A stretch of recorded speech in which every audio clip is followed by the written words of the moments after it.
Hanga-hanga yung tapang na ipinakita ni Senator De Lima. Dahil alam nyo, iba, hindi hinaharap yung mga ganyan. Ano?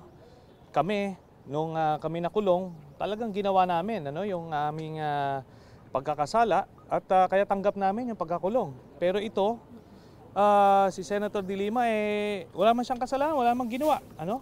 Pero talagang pinag-initan lang. Kumusta sir yung kwarto niya? Anong itsura?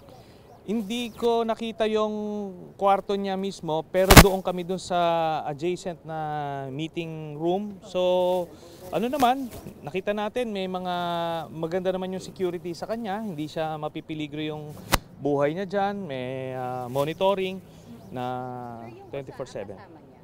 Hindi. Nasaan po yung osaan sir? Wala akong nakitang usaa doon. Sir, yung mga foam tsaka yung cooler, galing po sa inyo sir? Hindi.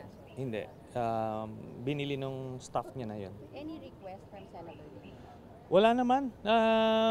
Sinabi lang niya na, ayun nga, na she's in high spirits at hindi natitinag yung kanyang convictions na ipagpatuloy yung laban.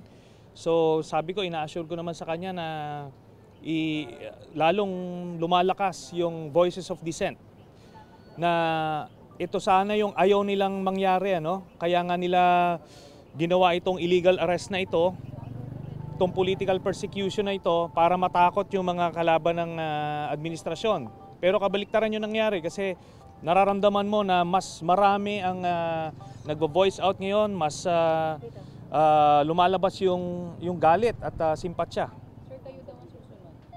Sa akin, plano nga nila ako unahin di ba? Pero sige, bring it on. Do your worst dahil hahabulin ko to si President Duterte. The moment mawala na siya sa poder ng kapangyarihan, ipapakulong kita, hahabulin kita. Sir, may bilin ba sa inyo si Senator De Lima? Mayroon bang request sa inyo na ipinapagawa sa inyo? Wala naman. Yun nga, pinapahatid lang yung message na tuloy pa rin ang kanyang pakikipaglaban para sa kanyang mga advocacies at hindi nagtatapos ito sa kanyang pagkakakulong. Sir, for tonight, anong plano niyang gawin? Magpapahinga lang. Nakita ko na medyo siya, hindi siya ganong nakapahinga the past 24 hours. So I believe she's looking forward to having a good night's sleep. So medyo hindi maganda yung health condition niya? Hindi naman. Mukhang naka-relax na siya. Mukhang naka-relax na siya. How about sir over the weekend? Anong plano daw niyang gawin?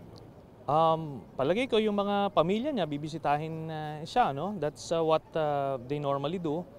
Pero ang sa akin, magandang ito, yung ipinakita niya will inspire millions of Filipinos. Imbis na matinag ay buhay ang laban. Sir, nagbigay ba kayo suggestions sa kanya how to deal with this situation? Hindi na siguro, no? Kasi sinabi naman niya na sanay siya sa Spartan living, pinalaki siya ng hindi naman marangyang buhay. So sabi niya she can take it, she can handle it. Sir, bukod sa inyo na nandun sa loob kanina, may iba ba siyang kasama dun sa loob? Security na ng PNP, mga female police officers. So, well, yun na nga, no? Sabi ko nga kanina, I am motivated more than ever. Talagang mas ginaganahan ako na expose itong tunay na pagkatao ni President Duterte na siya ay isang mandarambong at mamamatay tao. So, hindi ako titigil hanggang sa mamulat yung ating sambayan ng Pilipino. At talagang pananagutin natin siya. Hahabulin at hahabulin ko siya rito, hindi ko siya titigilan. Will you be attending the EDSA commemoration tomorrow? Will Will you be attending? Yes. Yung grupo namin will be attending as well. Sir, paano daw siya magpapatuloy as senator? Si Senator De Lima, may payo ka ba sa kanya kasi napunta ka rin sa situation na gano'n?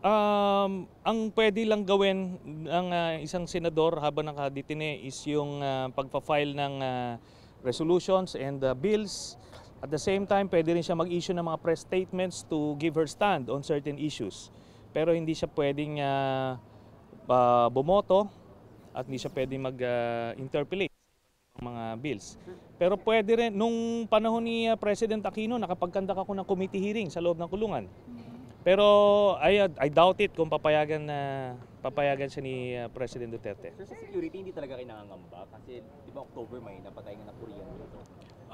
Nakausap naman natin yung mga kasi yung mga nakadetain, yung mga security dyan, yung mga custodians dyan, mga dati ko na rin mga bantay noon, ano? So inalagaan din naman kami noon. Sabi ko sa kanila, tuloy nyo lang yung pag-alaga sa kanila dahil trabaho nyo yan to make sure na ligtas sila sa peligro. So hindi rin naman nila papayagan yon dahil sila rin mananagot. Sir, so ilang guards yung kasama niya ngayon sa loob? Marami, no? Maraming guards. Oo. Hindi. Siguro sinamahan lang ako ni iba pero may mga naka-steady sa kanya. Yung steady lang. May mga 4 siguro. Mga babae.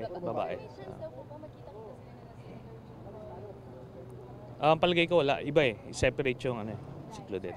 So tinayagan sinesend itong arrest needed. Ang gusto nila mangyari dito is magkaroon ng chilling effect. Meaning matakot yung mga kritiko ng administrasyon, yung mga oposisyon. Pero sabi ko hindi ganoon yung nangyari, no? On my part hindi, opposite yung nangyari. Lalo akong gaganahan dito eh. Doon naman sa ordinaryong tao, napansin ko lalong lumalakas yung boses at dumadaming kumukontra sa kanya. So tinayagan mo siya makapagpasok ng mga gadgets, laptop, cellphone? Wala, bawal. Sir, anything particular about your Senate work na napag-usapan niyo kanina? Senate work? Tungkol sa mga Wala naman. Yung ngayon kasi ang inaantabayanan natin yung hearing sa Thursday kay Arthur Las Cañas. So palagay ko diyan sila kinakabahan talaga eh. Nangangatog ng mga tuhod nitong mga ito doon sa hearing na gagawin sa Thursday. So ano i-expect natin sa hearing sa Wednesday? Talagang malalaman ng mga kababayan natin kung anong klaseng tao, kung anong klaseng monster itong si President Rodrigo Duterte. Ngayon, pagkatapos nun, desisyon na lang nila kung ano gusto nila mangyari. Sir, yung Senate work, is it possible to do it even without gadgets, laptops, and computer? Dinadala ng staff yung mga bills and resolutions for approval, then pipirmahan pwede yon. Nagawa namin yon. Okay? Thank you.